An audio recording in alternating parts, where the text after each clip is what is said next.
Welcome to the Brown Table. I'm Lady Altavis, and this is our web series dedicated to the Oscars. Every day this week at 7 p.m., we will cover a different movie on a different day. So you check right back in on this channel, and we're going to have a wonderful time right here in New York City at the Triad Theater. Do we know this story about Octavia getting paid less than the leading? What is that for? Is that an upcoming movie? I believe the movie is being produced. And the lady said we'll go together. The woman that was in the help with her, that she ended up being her maid when she got fired. The woman with the red hair, with the Jessica Chastain. Jessica Chastain and her are doing a movie now, or maybe it's already been done, and with the whole Me Too movement, it came out that Jessica was smart when she found out with Octavia how little she was making for this film, or that they had offered. She bound together, and her offer for Jessica Chastain had to include Octavia Spencer being a part of the project. Oh, wow. So she was able to get, I think she said 5 times more than what they offered because of what Jessica did. But that's beautiful. It's beautiful. And that's the way it should be. And sad. But that's a true sisterhood that transcends the barriers, you know? And that's where, you know, we're headed. And I love the fact that that happened. Yeah. And that takes me to my next point. Wonderful segue. We're going to talk about Monique. You can't have it. You can't have a brown table. Sipsy. Can we pray for him? All right. That would be another way. How long is this? I love Monique. I love her. I even know her personally. And I'm torn in between this whole saga, but she did a really good job. My notes are here. She did a wonderful job of letting us know the pay scale. According to the Forbes list of 2017, basically when you're talking about movies like Girls Trip, or you're talking about Hidden Figures, there's a minimum micro budget. But this year, 2017, they tripled, quadrupled. We're going to talk about Black Panther in a minute. It gets its own conversation. But Monique, just point, and this is public record, Forbes list 2017, highest paid actresses. Emma Stone, $26 million. If any black actress, Angela Davis, Lynn Whitfield, Vivica Fox, made this amount of money, it would be like I'm rich forever. This is just for 1 year. This is not their gross. This is not their net worth. 1 year. 2017, Emma Stone, $26 million. Jennifer Aniston, a lot of flops. On record, still makes $25.5 million on the last film. Being America's sweetheart. Jennifer Lawrence, sweet girl. I heard her and Brad Pitt might get back together. I'm rooting for that. Jennifer Lawrence, $24 million. Melissa McCarthy, $18 million. Goes all the way down. Now you're talking about Girls Trip, who made almost $160 million. And their budget was only like $19 million. So let's open up the table to talk about Monique. Is she right? Is she wrong? Is she unprofessional? Is she egotistical? Like, where do you guys stand? Let me say this. Historically, like when you look at SAG, Screen Actors Guild actors, if you look at television and film, historically, actors of color get paid way less than their white counterparts. Even from television. So in other words, even from scale, there was a time where just to get above scale was something. So when you look at the black actors scale and white actors scale, it is totally like this. You know, so let's go deeper here. Why is that? Why is that? Because you have to build this illusion. When the agents are fighting for you, you see what I'm saying? They'll say, "Oh no, well we won't fight for that money for you."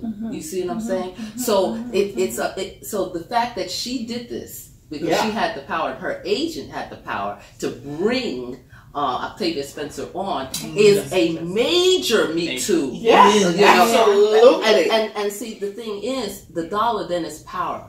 You see, so, but now, I know we're not going to talk about it right this second, but with Black Panther, this is a chance to just change this narrative. So in a way, Monique might not have went about this the right way, but she's opening the story about this. You know, because it's the way she went about it that was unbelievable. You know, you might have your Samuel Jackson and your Will Smith, and then it goes down here, right? You know, and so we really have to do that, and it also has to do with the films that Black actors are put in. So if you're in these multi-billion-dollar, you know, epic kind of action adventure, there's more money at the table, right? But again, it's that.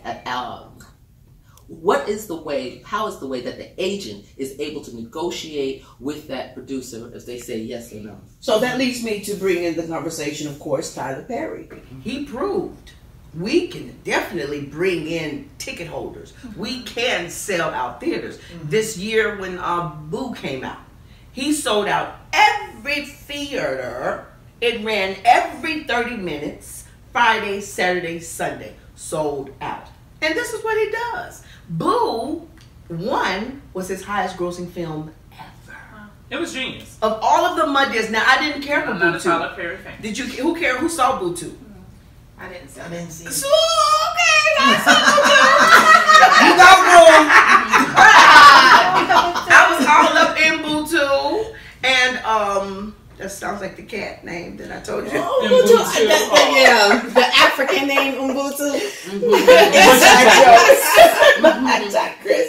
So Boo 2 was not as good as Boo 1. Boo 1 surprised me, and that's why I went to go see Boo 2. I guarantee you didn't see Boo 1. I saw and fell asleep very well. And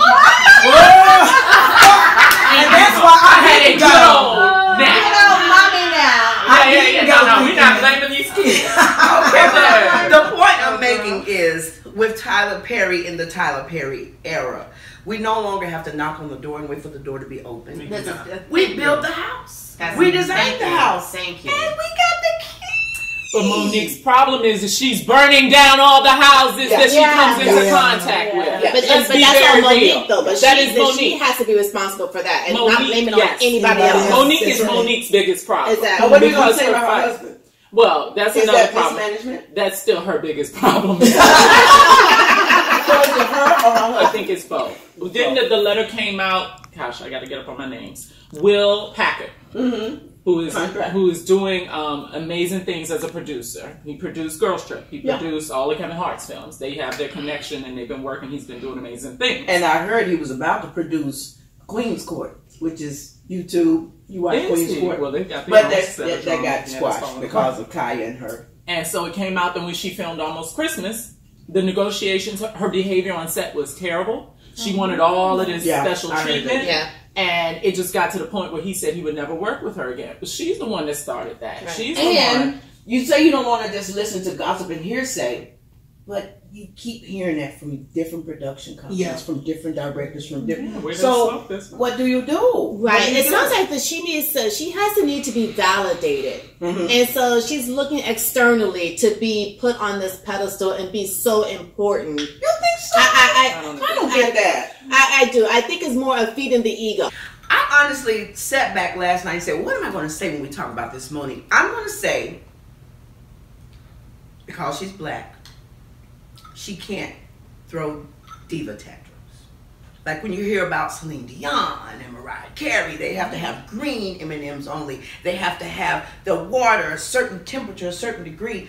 It's almost as if we are not allowed to behave like that. I don't agree in this case. Well, not in this case for Monique, but I do agree with our cultural, being African American, that we are not allowed to do certain things. We should just be happy to be there. Being one of the African American women to play Elphaba on Broadway, I wasn't allowed to riff. Well, that's where I come from. That's in my soul. It's part of my culture. But when the Caucasian girls go up there, they're allowed to riff or do a little worthy to be praised. But when I do it, I'm out of character and I'm... And it was your rip, Brandy. Well... She studied your tape. Well... Yes, she did. That's neither here nor there. Look it up on YouTube. But we are treated differently. Yes, we are treated differently. In this case, that's one-sided argument. In the case of Monique, when she was nominated for Precious, and it had to do the typical rounds, press rounds, going to all these places all over the country, all over the world, to build up and get people to nominate you, right, for your consideration. She decided to use that as the opportunity to take us to another level, to get what she felt we deserved. That's great, but you got to have a strategy that's going to progress. Right. It's going to promote you to the next level, yeah, and not take you 4 steps back. She was a shoo-in. She was going to win. She was already getting all of these awards, and then to find out you decide that you're going to buck tradition. Yeah. White, black, brown, Puerto Rican, or Haitian. We're doing it where you don't get paid for this. They take care of your accommodations. They give you a stipend. They make sure your team, your glam squad is taken care of. But you do not walk home getting paid for going out and promoting your films. So I understand, and I love that she was trying to do it. But we got to know that you can't always go into a struggle thinking you're going to win it the first time. Right. Yeah. I might win it for Brandy when Brandy comes through. That's right. You know, or it may take 4 of us before Brandy gets to riff. And that's what Hallie said in her speech. Exactly. Her whole speech. Exactly. The shoulder so I think she that's stood where on. she messed up, and she should have shaved her legs. Oh! That was